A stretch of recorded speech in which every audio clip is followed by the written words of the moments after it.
From the moment early humans first encountered fire, it has lived in two forms, one that warms and one that warns. Fire was the miracle that cooked our meals and kept predators away. But it was also the blaze that destroyed villages, forests, and flesh. It gave life. It ended it. And in that contradiction, something ancient was born: terror. No other element has left such a deep psychological mark on humanity. Earth grounds us. Water heals us. Air breathes life into us. But fire? Fire demands our attention. It dances, it roars, it devours. And once it starts, it doesn't stop, not until everything is gone. We don't just fear fire because it hurts. We fear it because it consumes without mercy. It takes without asking. And worst of all, it doesn't need a reason. In the ancient world, fire wasn't just feared, it was worshipped. Entire cultures treated fire like a living god. The Zoroastrians believed fire was the purest element, a symbol of truth. Greeks honored Hestia, goddess of the hearth. Hindus offered ghee and grains into ceremonial flames, believing the fire delivered messages to the divine. But with reverence came fear. When fire left its altar and turned toward homes, cities, or people, it became a curse. In ancient Rome, the word conflagration wasn't just about flame, it was about fate. Fires were omens. Destruction wasn't just physical, it was spiritual. The Great Fire of Rome in 64 AD wasn't just seen as a disaster, but as a message from the gods. People blamed Nero. Others blamed divine punishment. But everyone feared what it meant. Throughout history, fire became the go-to image for terror. Not because of how it looked, but because of what it did. It erased everything.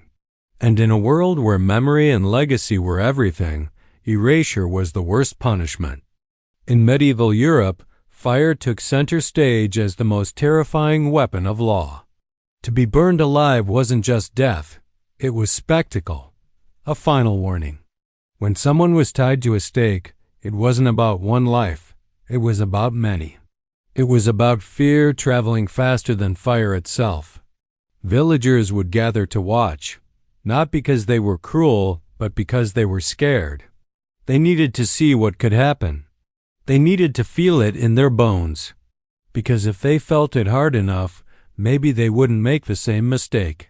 Fire punished witches, heretics, rebels, even lovers of books. Yes, books burned too. Knowledge, stories, truth, all turned to ash in the name of fear. In war, fire was more than a weapon. It was a message. Cities were not just conquered. They were scorched. Think of Hiroshima. Think of Dresden. Think of entire cities reduced to glowing dust, the terror lingering long after the flames went cold. But fire doesn't need armies or torches. Sometimes it begins with a spark, a forgotten cigarette, a child's match, a faulty wire. And still, it takes everything. That's what makes fire terrifying. It doesn't just kill. It haunts. Survivors of house fires often speak of the silence afterward. The stillness of standing where walls once stood. The air that still smells like smoke weeks later. The dreams, the guilt, the endless what-ifs. And even for those who've never seen it up close, the fear remains. Why? Because fire is inside us. Our brains have evolved to recognize flame as immediate danger. Even newborns react to heat with instinctive rejection. It's survival, encoded in every nerve. But in the modern world, fire has become rarer, yet more feared. The fewer fires we see, the more terrifying they become when they appear. News channels flash wildfires across screens. Homes lost, forests burning, animals running, the earth crying. The California wildfires, Australia's Black Summer, Greece, Turkey, Canada. Everywhere the planet burns, hearts skip. Because even when it's far away, we feel it. We remember. In stories, fire is the ultimate symbol of terror. Horror movies use it in climaxes. Apocalyptic tales end in flame. Even superheroes fear it. It's the one thing that brings gods and monsters to their knees, but the most terrifying fire isn't outside. It's within, the blaze of anger, of revenge, of guilt. That kind of fire doesn't burn skin, it burns souls. We say things like, burning with rage, or he was consumed by hatred. We describe emotional states using fire because we know, once it starts inside us, it's even harder to put out. And that fire? It's the one no one else sees. It doesn't leave ash. It leaves silence. The most haunting thing about fire is not what it does to wood or stone, but what it does to memory. Even long after the smoke has cleared, the echo of the flames remains. Inside us, in our culture, in our fears, in our faith. Fire is no longer just an external threat. It's something we see in our nightmares, something we use in metaphors, something we carry in stories. In literature, fire is everywhere. From the fires of hell to the burning cities of war. From the phoenix that rises from ashes to the torches of angry mobs. Fire represents both beginning and end, both hope and horror. In films, fire signals climax. The villain is defeated in an explosion. The hero walks away from flames without looking back. But the reason those scenes work is because we feel something when we see fire. We remember what it means. We fear what it suggests. It's not just a special effect. It's a trigger, and the fear doesn't fade when the screen goes black. It lingers. In psychology, there's a term called primal fear. It refers to fears that are so deep, so ancient, they don't require learning. Fire is one of them. You don't have to teach a child to fear a flame. They pull their hand back before you say a word. It's in them. Why? Because long before cities and stories, we were animals trying to survive. Fire was the line between safety and death. We danced near it, slept beside it, but never forgot what would happen if it turned on us. That memory is in our bones. And yet, we are drawn to fire, campfires, fireplaces, birthday candles. Even with all its terror, fire calls to us. It mesmerizes. It moves like it's alive. It tells stories without speaking. And maybe that's why it became the ultimate symbol, because it's both the enemy and the ally. Both the guardian and the executioner. In religion, fire plays many roles. As we explored before, hellfire is the punishment of the sinful, but fire is also holy, divine, cleansing. In Hinduism, fire carries offerings to the gods. In Christianity, the Holy Spirit descended as tongues of fire. In ancient Persia, fire temples were centers of purity and light.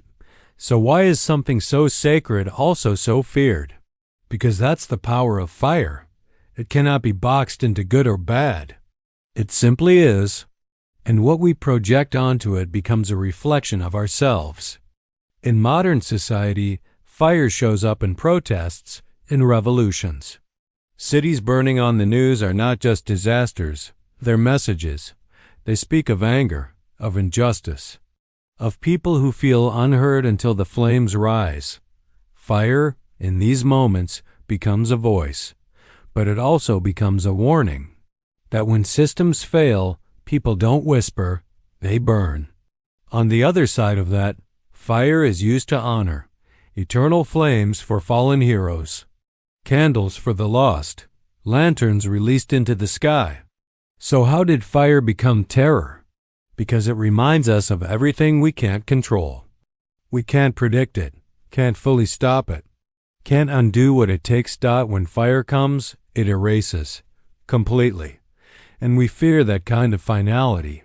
We live in a world obsessed with control, safety, backup plans, security systems. But fire laughs at those things.